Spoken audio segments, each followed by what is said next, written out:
그리고 통일 과정은 뭐 아까 말씀드린 대로 간략하게 결국 마지막에 베를린 장벽이 무너지게 된 것은 89년 11월에 무너졌는데 89년 6월부터 헝가리가 오스트리아와의 경계선에 철조망으로 다 막아놨었는데 그 철조망을 제거해 버렸습니다. 근데 당시에 동독만 해도 그래도 사회주의권에서는 제일 잘 사는 나라였기 때문에 국민들이 그 트라반트라는 2기통 오토바이 엔진을 단 그 플라스틱 차체로 만든 차가 있습니다. 수렁터리 차죠. 그렇지만 그래도 승용차예요.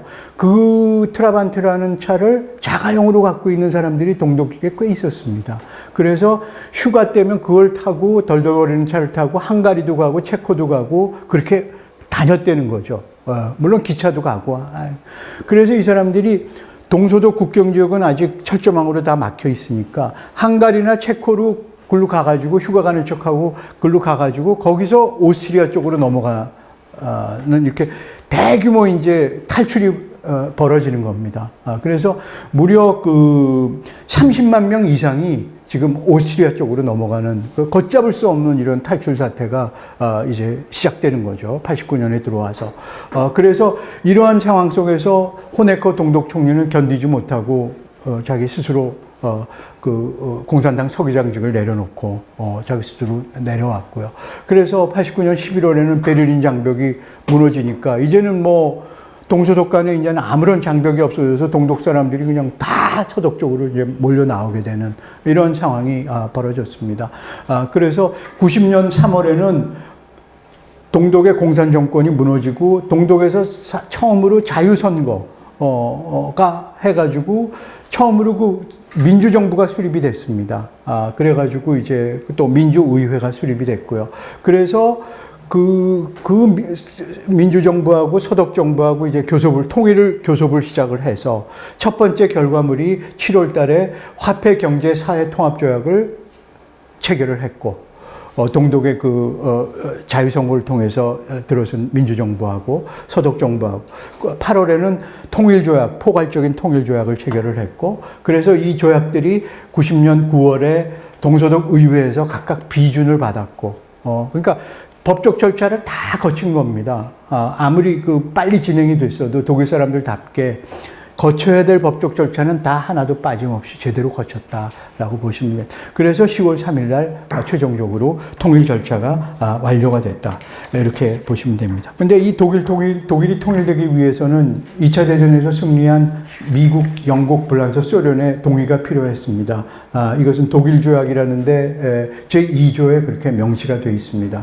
그래서 이 동의하는 절차를 거치기 위해서 2+4 동독, 서독하고 이 4대국이 함께하는 6개 나라가 함께하는 2+4 회담을 개최를 해서 4차례에 걸쳐서 개최를 했습니다. 그래서 결국 90년도 9월에 독일 문제의 최종 해결에 관한 조약을 체결을 해서 독일이 통일한다는 것에 대해서 이 4개국이 동의한다. 를 최종적으로 이제 동의해 준 거죠. 그 조건은 통일된 독일은 이제 완전히 주권을 회복하는 거고, 물론 통일된 독일은 핵무기나 생화학 무기를 보유할 수 없다. 그 다음에 통일 독일은 군사 대국이 돼서는 안 되니까 옆 나라들 또 위협할 수 있으니까 통일 독일은 군대 병력을 37만 명 이상은 가질 수가 없다. 그렇게 제안을 해놨고, 그 다음에 그러나 통일 독일은 나토에는 회원국으로 잔류를 할 수 있다. 이런 조건 하에 이렇게 됐습니다. 이제 여기 여러분 보시면은 이게 베를린입니다. 이게 베를린. 이건 2차 대전 전에 독일 지도입니다. 여기 이렇게 국경선이 이렇게 돼 있죠? 이렇게 돼 있습니다. 이게 지금 현재 독일 지도입니다. 베를린이 여기 있죠? 그죠? 여기 베를린, 여기 베를린. 그럼 요게 지금 국경선이 이렇게 지금 그거 있지 않습니까? 여기는?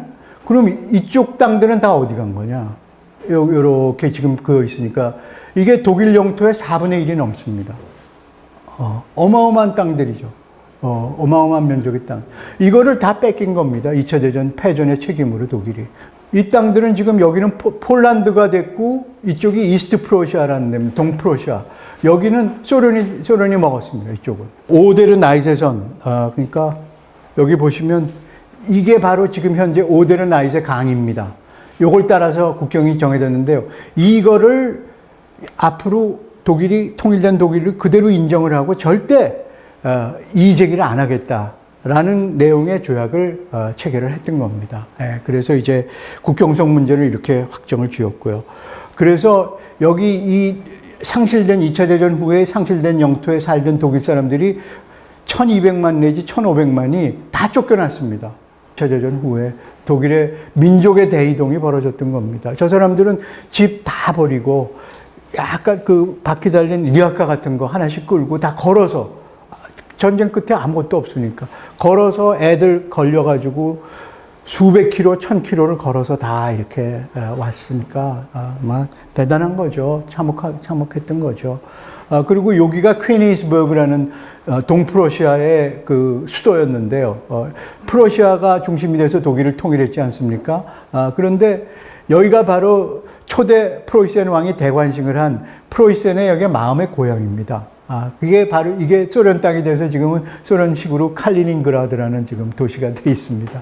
그러니까 독일 사람들한테는 참 마음속에 상처죠. 그래도 자기네 역사의 중요한 그 도시였는데 그것이 이제는 영영 남의 나라 땅이 돼버렸으니까. 네. 그래서 그러면 독일이 통일됐는데 그 통일될 때 그러한 통일의 내용은 어땠느냐? 제일 중요한 게 이 화폐 통합입니다. 우선 동독마르크하고 서독마르크를 통합을 시켜야죠. 회파를 한 나라가 되는데 화폐를 두 개를 쓸 수가 없으니까. 네. 그래서 근데 당시에 경제력으로 비교하면 서독 1마르크가 동독 4마르크 정도의 가치를 가졌었습니다. 그러니까 동독 사람들이 자기가 저축 중에서 4마르크를 가져오면 서독 1마르크로 바꿔줘야 되는 건데, 그런데 그거하고는 관계없이 실제 교환율은 1대 1.83 정도로 그렇게 동독 사람들한테 매우 유리하게 그렇게 정해졌습니다. 그래서 그 특히 임금이나 연금 또 일정 금액 이하의 저축에 대해서는 1대1 교환, 1대1까지도 교환을 해줬습니다. 왜 이렇게 파격적으로 해줬느냐?